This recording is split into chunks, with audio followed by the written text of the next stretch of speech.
Pyramid দুনিয়াৰ সপ্তম আশ্চৰ্যৰ ভিতৰত এটা আশ্চৰ্য। পিৰামিড যে দুনিয়াৰ সপ্তম আশ্চৰ্যৰ ভিতৰত এটা, ইয়াৰ বিভিন্ন এক্সপ্লেনেশ্যন দি তৈয়াৰ কৰা ভিডিঅ' আপুনি ইউটিউবত বহুত পাব। তথাপিও এই পিৰামিডৰ বিভিন্ন ৰহস্য আজিও মানুহে উদ্ধাৰ কৰিব পৰা নাই। এই পিৰামিডৰ আৰু বিভিন্ন অজানা ৰহস্যলৈ আজি এই ভিডিঅ'টো প্ৰস্তুত কৰা হৈছে। অনুগ্ৰহ কৰি ভিডিঅ'টো সম্পূৰ্ণকৈ চাওক আৰু চেনেলটো ছাবস্ক্ৰাইব কৰি কাষত থকা বেল আইকনটো প্ৰেছ কৰি থওক। চ' লেটছ এক্সপ্ল'ৰ। এই পিৰামিড কেনেকৈ বনাইছিল, কিয় বনাইছিল আৰু কিমান দিন ধৰি বনাইছিল, এই প্ৰশ্নবিলাকৰ উত্তৰ বিচাৰি বছৰৰ পিছত বছৰ পাৰ হৈ গৈছে বিজ্ঞানীসকলৰ, কিন্তু ইয়াৰ সঠিক উত্তৰ আজিও কোনেও দিব পৰা নাই। পিৰামিড যে দুনিয়াৰ সপ্তম আশ্চৰ্যৰ ভিতৰত এটা, আৰু ইয়াৰ ৰহস্য কি জানি লওকচোন। গোটেই ইজিপ্তত সৰু বৰ মিলি টোটেল ৭৫টা পিৰামিড আছে।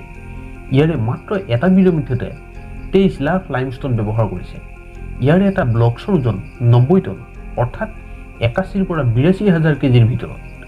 আজিকালি মডাৰ্ণ টেকনলজিৰ যুগত ২০ বা ৩০,০০০ কেজিতকৈ বেছি ওজন দাঙিব পৰা যন্ত্ৰ আৱিষ্কাৰ হোৱা নাই।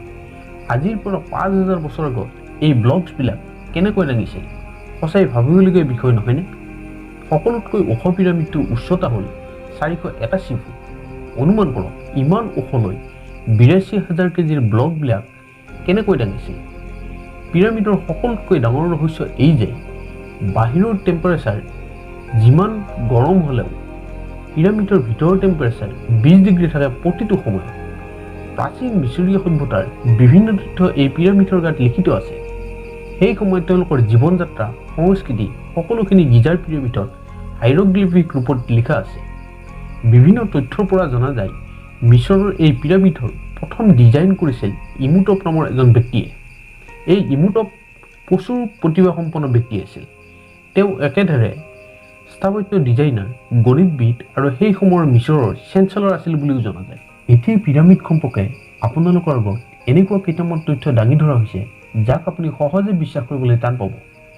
পিৰামিডৰ ভিতৰত এনেকুৱা এক ধৰণৰ শক্তি নিহিত হৈছে যে পিৰামিডৰ ভিতৰত খাদ্যবস্তু সতেজ হৈ থাকে, আৰু ইয়াৰ ভিতৰত থাকিলে স্বাস্থ্যৰ উন্নতি হয়, আৰু বিভিন্ন অপাৰ্থিৱ প্ৰভাৱ আছে যিবিলাক বিশ্বাস কৰাটো খুবেই মুস্কিল।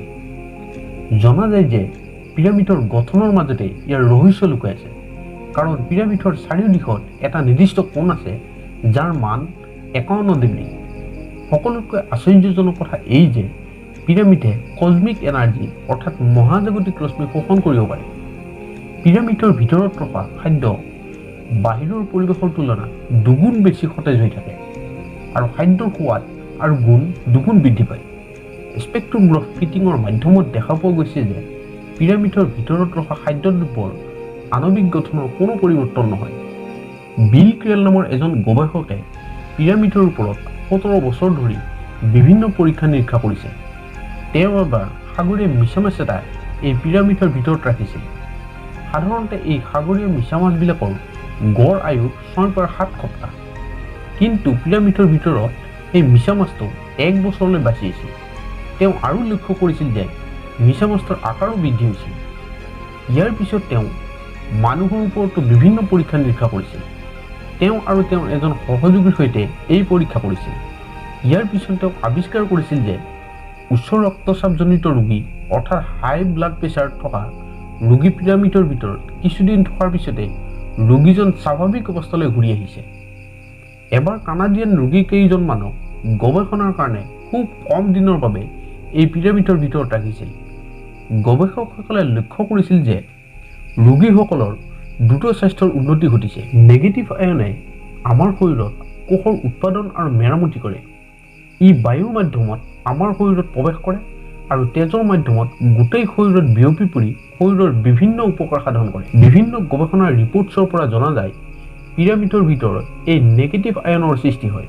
বহুত মানুহে পিৰামিডৰ ভিতৰত পোৱাৰ পিছত লক্ষ্য কৰিছে যে তেওঁলোকৰ পৰৱৰ্তী সময়ত টোপনিৰ চাহিদা কিছু পৰিমাণে কমি গৈছে। পিৰামিডৰ আৰু বহুত ৰহস্য আছে, যেনে পিৰামিড আৰু আকাশৰ ৩টা তৰাৰ এলাইন, অৰাইন কনষ্টেলেশ্যনৰ ৩টা মুখ্য তৰাৰ ঠিক তলতে অৱস্থিত এই পিৰামিড। এনেকুৱা আৰু বিভিন্ন ৰহস্য আছে যিবিলাক পৰৱৰ্তী ভিডিঅ'বিলাকত জনোৱা হ'ব। গতিকে চেনেলটো ছাবস্ক্ৰাইব কৰি থওক আৰু ভিডিঅ'টো চাই কেনে পেলাই কমেণ্ট কৰক। ধন্যবাদ।